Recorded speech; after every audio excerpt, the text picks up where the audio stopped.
Olá, para mí es un grande honor y un grande placer estar con ustedes. Gracias por la invitación, especialmente a mi amigo Andrés Preciado y a toda la Asociación Nacional de Cardiólogos de México. Yo soy Rafael López, soy cardiólogo y médico nuclear, doctor en ciencias por la Universidad de São Paulo, director de cardiología nuclear del Hospital de Corazón HCOR, director de la Sociedad Brasileña de Medicina Nuclear y fellow de la Sociedad Americana de Cardiología Nuclear. Eu vou falar para você hoje sobre a avaliação funcional na enfermidade coronária estável depois do estudo de isquemia. Declaro que não tenho nenhum conflito de interesse nesta apresentação. Primeiro, precisamos falar brevemente do que é o estudo de isquemia.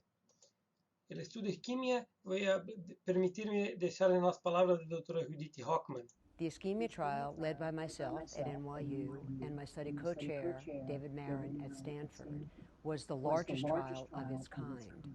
It involved 320 sites around the world that randomized 5,179 patients. That's more than twice as large as any previous similar trial.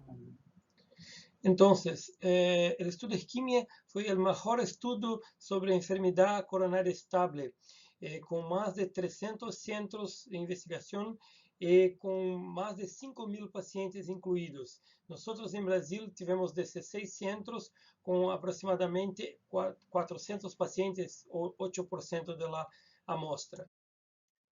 Pero, o que tínhamos antes do estudo de isquemia?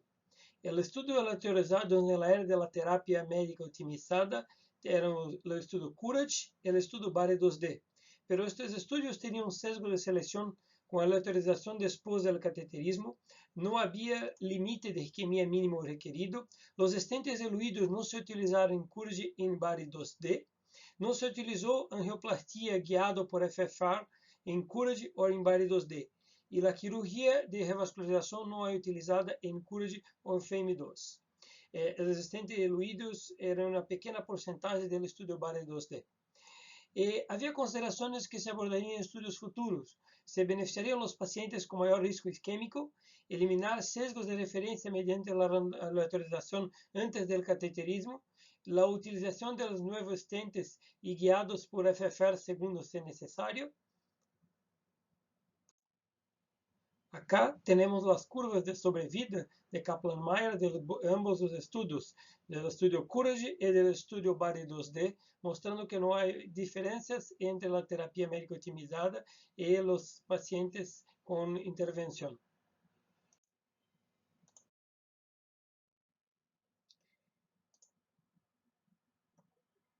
Este diapositivo é muito importante porque é um trabalho considerado clássico do Dr. Jorge Hakamovich, que em 2003 descreveu este nomograma com um estudo de mais de 10.000 pacientes, onde parecia haver um benefício para os pacientes que eram submetidos à intervenção, seja ela angioplastia ou revascularização, acima de 10% de isquemia, ou seja, isquemia moderada a severa.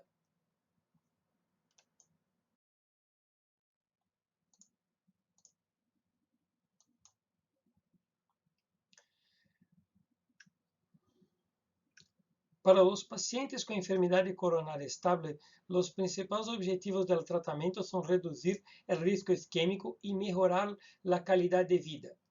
Os investigadores do ensaio de isquemia examinaram se agregar uma estratégia invasiva de rotina à terapia médica melhoraria os resultados clínicos para estes pacientes.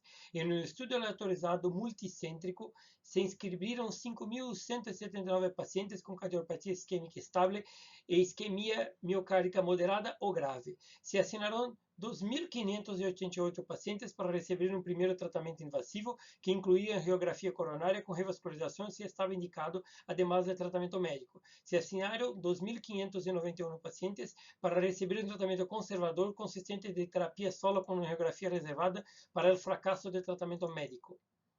El resultado primario compuesto de muerte cardiovascular, infarto miocárdico, hospitalización por angina estable, insuficiencia cardíaca o paro cardíaco reanimada se alcanzó después de una mediana de 3,2 años en 318 pacientes del grupo invasivo, con comparación en 352 en el grupo de tratamiento conservador. A los riesgos fueron no proporcionales a los 6 meses de la tasa de eventos estimadas. Fueron de 5,3 con manejo invasivo y 3,4 con manejo conservador. A los 5 años de las tasas estimadas fueron de 16,4 a 18,2 con tratamiento conservador. Los resultados secundarios de muerte cardiovascular e infarto miocardio fueron similares. Utilización de una definición secundaria de infarto miocardio, las tasas de eventos resultado primario fueron más altas en el grupo invasivo durante el segmento. La mortalidad por todas las causas fue similar, bajo en los grupos en ese ensayo controlado aleatorio. Los investigadores no encontraron evidencia de que el manejo invasivo de rutina reduce el riesgo de evento isquémico mayores en comparación con el manejo médico óptimo de pacientes con cardiopatía isquémica estable.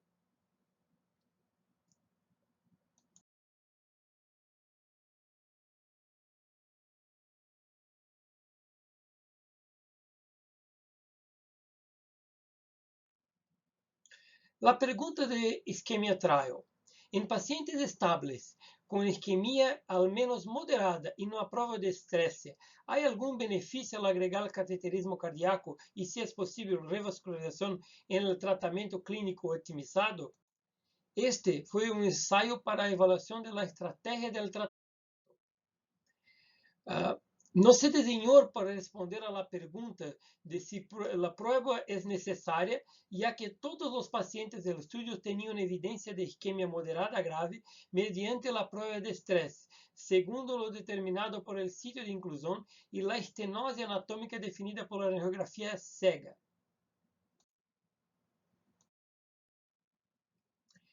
La equiposis se refiere a una situación en la que las cosas están perfectamente equilibradas. Equiposis clínico, también conocido como principio de equilibrio, proporciona bases éticas para la investigación médica que implica la asignación de pacientes de diferentes brazos del tratamiento en un estudio clínico. El término fue utilizado por primera vez por Benjamin Friedman en 1987.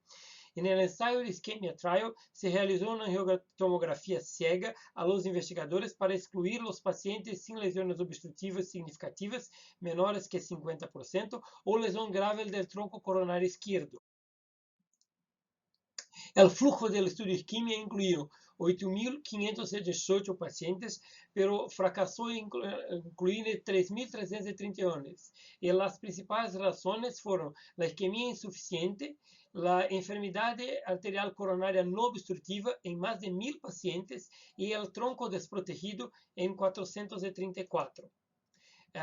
Los pacientes con isquemia, pero sin enfermedad arterial coronaria obstructiva, fueron incluidos en otro brazo de la isquemia llamado de la isquemia CAO, pacientes con isquemia, síntomas, pero doença no obstructiva.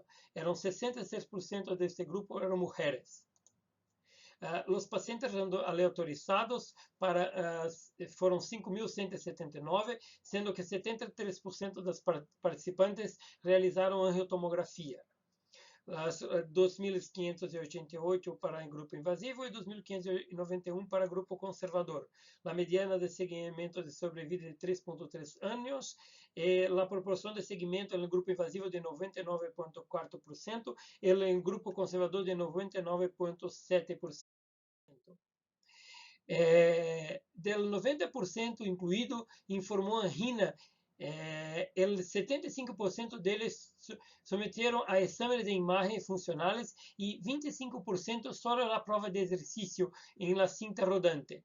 Es destacable que la pequeña proporción de mujeres, solo el 23% de los pacientes, y la alta prevalencia de hipertensión, 73%, y diabetes, 42%.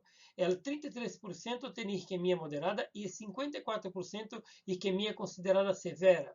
Casi la mitad de los pacientes incluidos eran en enfermedad de triple paso, con un 87% afectando la coronaria descendente anterior, alrededor de 47% localizado en el tercio proximal del descendente anterior.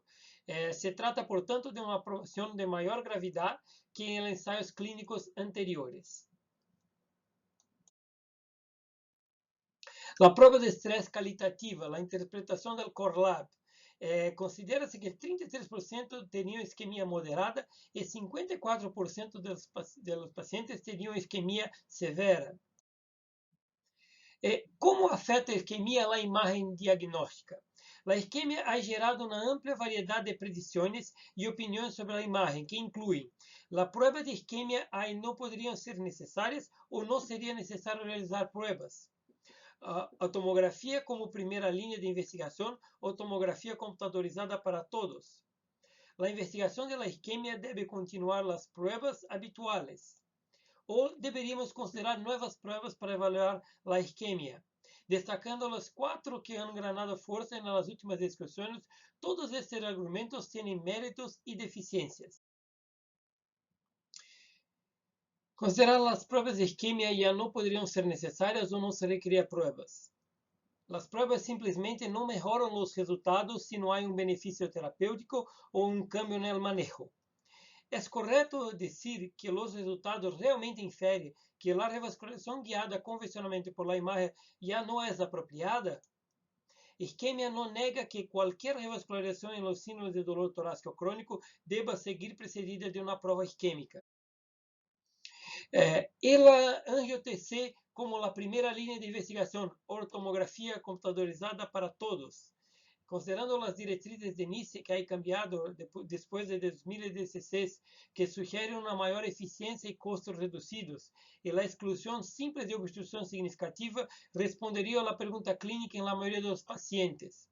Pero a tomografia computadorizada tem alto valor preditivo negativo, pero si valor preditivo positivo não é robusto. A tomografia com FFR ou a CT com perfusão não há se aprovado energicamente bajo a paradigma de estudo clínico, sin embargo, demonstrando a superioridade da FFR-CT sobre os métodos tradicionais, ha sido difícil hasta ahora. Perguntas sem resposta neste enfoque. El médico y el paciente quieren saber el motivo del dolor en el pecho, además de la anatomía del coronaria. La estenosis simples en sí misma no infere isquemia ni explica de manera confiável el sintoma, y la estratificación de riesgo es eficaz con riesgo muy bajo. Temos que considerar também o cenário das guias de Sociedade Europeia de Cardiologia, onde há que se considerar o risco da probabilidade de preteste do paciente, sendo as provas funcionais mais a fecha para os pacientes de risco mais intermediário a alto. Também que tanto a tomografia coronária como as provas funcionais são indicadas com classe 1, nível de evidência B, para os pacientes em investigação de síndrome coronária crônico. Quais seriam, então, as razões por las que as provas de isquemia siguen sendo importantes para evaluar o dolor torácico? Série de informações que permitem diagnosticar a enfermidade arterial coronária, predicen risco cardíaco y la enfermedad arterial coronaria general. Ir más allá de la simple decisión de referirse a una intervención. Lembrar que 14% de isquemia moderada o grave sin enfermedad arterial coronaria obstructiva significativa. Además que puede ser un falso positivo o artefacto, pero hay también la posibilidad de tener isquemia en estenosis menores do que 50% ou mesmo de la enfermedad microvascular. Hay que se considerar que la estratificación de riesgo de los pacientes, se pensarmos que os pacientes pelo score de Framingham tinham um risco intermediário de 10 a 20% de eventos em 10 anos, ou risco severo com mais de 20%, a estimativa de taxa de eventos dos pacientes do estudo isquemia foi de 16,4% no grupo invasivo e 18,2% no grupo conservador em 5 anos. Então, são todos pacientes de risco pelo menos intermediário a alto. A investigação da isquemia deve continuar com as provas habituais.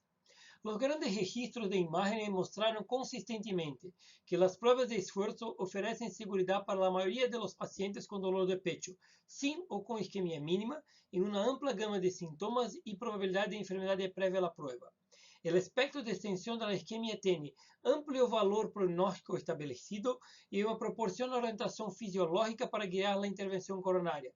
Ofrece una hoja de ruta no invasiva para completar la revascularización. En este estudio, podemos demostrar que la imagen cardíaca estratifica con éxito los pacientes en muchas situaciones. Acá podemos observar pacientes com diabetes versus pacientes sem diabetes. E, dependendo da quantidade de isquemia, do total de defeito de perfusão, pode ser restratificar os pacientes em la taxa de eventos cardiovasculares maiores al año.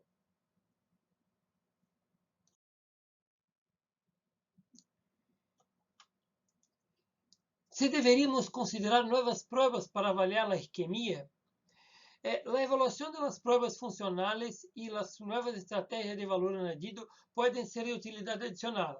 El estrés de la PET tiene una amplia evidencia de un rendimiento superior que la SPECT en el diagnóstico y la estratificación del riesgo de los pacientes con síndrome coronariano crónico. El estrés por la resonancia cardíaca es una excelente prueba para detectar isquemia. También evalúa otras causas de dolor torácico como miocarditis, enfermedad microvascular o cardiomiopatía. Creemos que las pruebas no invasivas seguirán siendo importantes para diagnosticar la etiología de los síntomas del dolor torácico, orientar la manera óptima del tratamiento y evaluar la eficacia de la terapia y proporcionar información del pronóstico. Este estudio es la investigación más grande hasta la fecha para evaluar la relación entre la isquemia, el tratamiento con revascularización y la mortalidad a largo plazo en una contemporánea del paciente sometidos a PET perfusión por la enfermedad arterial coronaria conocida o sospecha.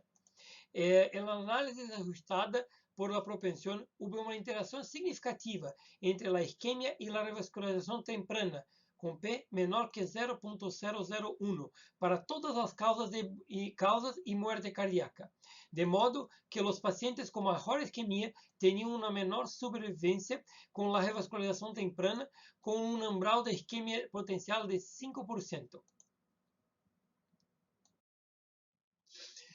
Pero en 2018, un año antes de la publicación del estudio de isquemia, Dr. Venki Murthy ya había publicado un artículo que comentaba el estudio de isquemia, una búsqueda por la claridad y por qué no la encontramos. Dr. Murthy comenta que la enmienda de enero de 2014 al protocolo permitió la inclusión baseada solo en cambios de electrocardiograma en una prueba simple, sin imagen. Em outubro de 2014, se eliminou a necessidade de interpretar a prova de isquemia por parte do Corlab. A inclusão baseada só em eletrocardiograma causa problemas. A heterogeneidade reduz o poder das conclusões para as imagens baseadas em isquemia e não está claro se a revascularização foi menor. Os cambios de eletrocardiograma não se correlacionam com a extensão e a gravidade da isquemia em la imagem cardíaca. O grupo teve maior frequência de isquemia severa, lesões de la descendente anterior proximal e triartérias, mais jovem, menos hipertensão, angioplastias ou revascularização quirúrgica. 25% de los pacientes apenas com eletrocardiogramas, todos foram incluídos como a isquemia grave, e equivalente a 50% de los pacientes com isquemia grave no estudio. Tal desproporção pode haver diluído a corte de isquemia grave. Houve alguns compromissos para completar o estudio. A maioria dos pacientes tinha isquemia grave. Menos de 15% dos incluídos dos estudios observacionales não estão convencidos do benefício. Muitos pacientes nem sequer tinham imagem, 25%, um quarto, como comentei, e com métodos onde havia estudos prévios que quantificaram a isquemia versus o benefício de revascularização. Os investigadores claramente han buscado abordar os desafios práticos para a implementação de um ensaio tão difícil. Lembrando da equipose, uma situação onde as coisas estão perfeitamente equilibradas, não está claro se consideraram os signos que se sabe que são de alto risco na imagem nucleares, 49%, Hay subanálisis que pueden generar nuevas hipótesis, pero hay una falta de equiposis. La literatura es conflictiva. Los médicos evitaron aleatorizar pacientes con isquemia mayor que moderada y se desconoce la proporción de pacientes seleccionados versus incluidos. Algunos centros informaron que el 10% de los pacientes con isquemia moderada severa. É importante lembrar que o estudo de isquemia não questiona o valor da imagem funcional ou anatômica em pacientes com síndrome coronário crônico sospecho ou conhecido. Tampouco compara a estratégia de diagnóstico. Não se propõe realizar uma comparação entre estratégias de prova de esforço, nem entre prova de isquemia e imagem anatômica. Portanto, seus resultados não devem ser usados para alterar a estratégia de la prueba del diagnóstico. Segundo las directrices actuales, los estudios de isquemia, una prueba funcional para determinar la causa del síntoma y la estratificación de riesgo debe seguir siendo el pilar de la práctica clínica. La isquemia muestra un beneficio en el alivio de los síntomas y en la revascularización del paciente con isquemia, que fue más significativo que en Encourage. En combinación con el estudio órbita, sugiere que la demostración de la isquemia puede ser importante y ser crítica para seleccionar pacientes que entiendan el alivio de los síntomas con la revascularización. Para responder la pregunta si la prueba de isquemia seguirá desempeñando un papel importante después de isquemia, há posibles enfoques en pacientes sintomáticos con o sin enfermedad arterial coronaria conocida. Primera, la prueba isquémica. Segundo, el manejo conservador expectante sin pruebas. O la ATC y la prueba isquémica posterior en aquellos sin enfermedades del tronco con síntomas persistentes o dudosos o enfermedad arterial coronaria obstructiva. Hay que se lembrar que la prueba isquémica para determinar la causa de los síntomas y evaluar la extensión de la isquemia, así como definir características de alto riesgo, o un enfoque personalizado para la selección de la terapia, que inclusive revascularización baseada en síntomas y carga de isquemia. Este é o desenho da isquemia. Esta estratégia de manejo personalizado, baseada na carga isquêmica e na preferência do paciente, é provavelmente a forma ideal de implantar as provas isquêmicas na prática clínica.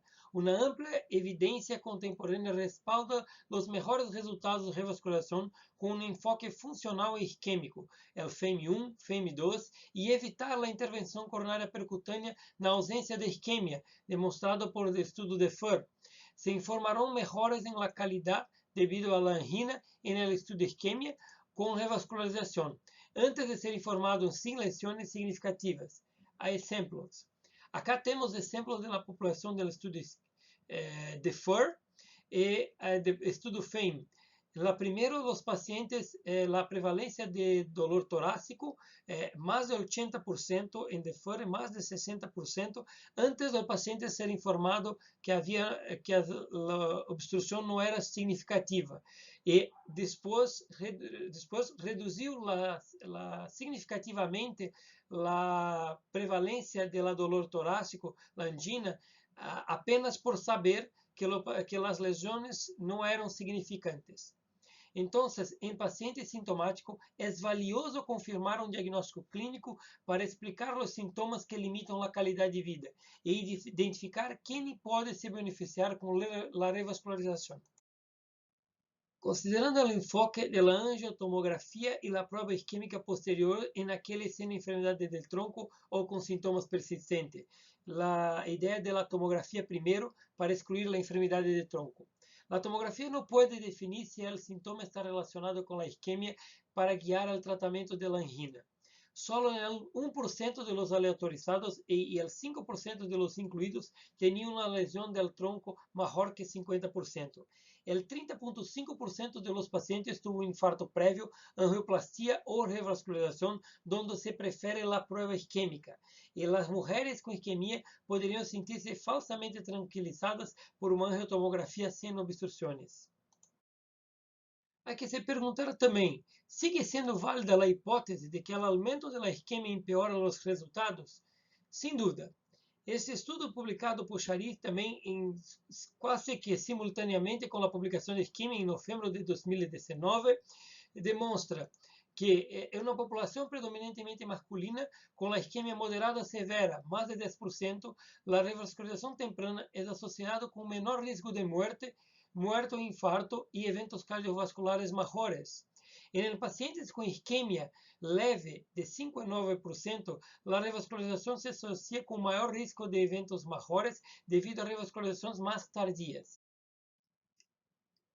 E acá demonstra-se que a mesma ideia demonstrada em 2003 por Rory Rakamovich continua sendo verdadeira com mais de 40.000 pacientes neste estudo de Sharir e colaboradores.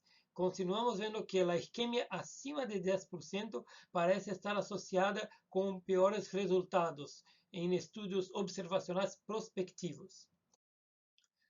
Bueno, ¿cuáles son las mensajes finales que quiero dejar para ustedes? El estudio isquemia se propuso afrontar diferentes estrategias del tratamiento en el síndrome coronariano crónico. No solo refuerzo, sino que amplía el concepto que surge de Courage de valorar el tratamiento farmacológico optimizado en el paciente con isquemia y enfermedad arterial coronaria estable. El tratamiento médico optimizado puede ser tan poderoso como las intervenciones y debe considerarse con más frecuencia como una opción inicial y no solo para aquellos con poca o ninguna isquemia. Isquemia deveria dar-nos confiança para seguir uma estratégia de terapia médica verdadeiramente ideal, tanto para a redução do risco cardiovascular como para o alívio de sintomas de angina. O conhecimento da repercussão funcional foi o ponto de partida do estudo para estabelecer uma relação causal entre os sintomas e as lesões coronárias obstrutivas, observadas ou não posteriormente à tomografia coronária. El 14% tenía isquemia sin enfermedades obstructivas, o sea, lesiones menores que 50%. No se cuestionó la importancia de conocer la anatomía coronaria de los pacientes con sospecha de enfermedad coronariana crónica. La presencia de ubicación y grado de obstrucción de las lesiones siguen siendo informaciones relevantes. Los resultados del estudio no se aplican a pacientes con el síndrome coronariano agudo, síndrome coronariano crónico, isquemia y fracción de ejeción menor que 35% o con clase funcional de New York Heart Association 3 o 4. Síndrome coronariano crónico, isquemia o lesión coronaria epicárdica menor que 50% o sin enfermedade coronária isquémica significativa. E síndrome coronariana crónica, isquemia e sintomas limitantes, apesar da terapia médica optimizada.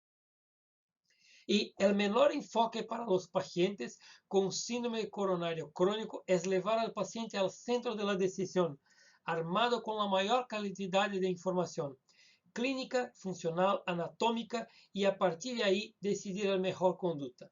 Estos resultados deben tener un impacto en las guías de tratamiento futuras. Muchas gracias y unas gracias especiales a nuestra equipo de la cardiología nuclear del Hospital de Corazón de São Paulo. Gracias a todos ustedes. Acá publicaciones brasileiras de nosotros y la directriz brasileña de cardiología nuclear que ha sido publicada en enero de este 2020. Deixo com você esta frase de Schopenhauer que diz que assim que o problema não é tanto ver o que nadie ha visto todavia, sin pensar o que nadie ha pensado todavia sobre o que todos ven. Muchas gracias.